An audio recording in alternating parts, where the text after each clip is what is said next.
दिहला प्यार के पहले ये राजा,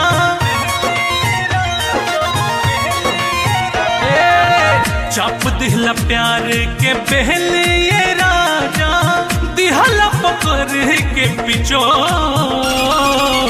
मन करे फिर से है बंस मोर ए राजा, बंस मारे चोलिया के कोर। मन करे फिर से है बंस मोर ए राजा, बंस मारे चोलिया के कोर।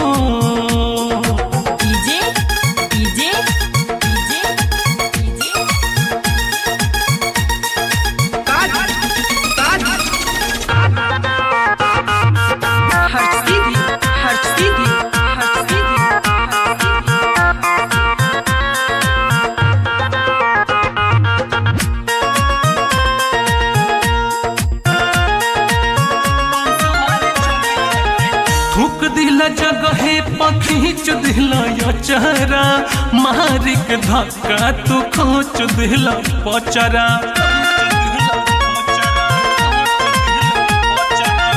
प्यार में इतना न केहू सतावे, भीतरी मोहब्बत के डंका बजावे। गाया के साया लग जेले ये राजा, लहंगा लखनऊआ करे बो। मन करे फिर से बंस मोर ए राजा, बंस मारे चोलिया के कोर। मन करे फिर से है बंस मोर ए राजा, बंस मारे चोलिया के कोर।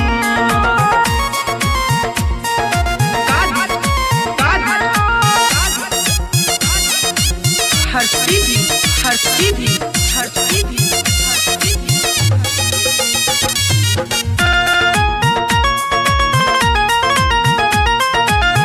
चांस पे डांस तुम्हार लिहला रतिया, का कहीं कतना दुखत बटे छतिया।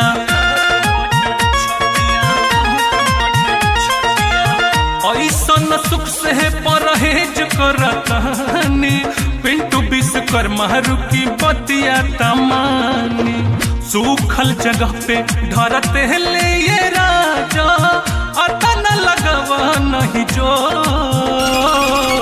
मन करे फिर से है बंस मोर ए राजा, बंस मारे चोलिया के कोर।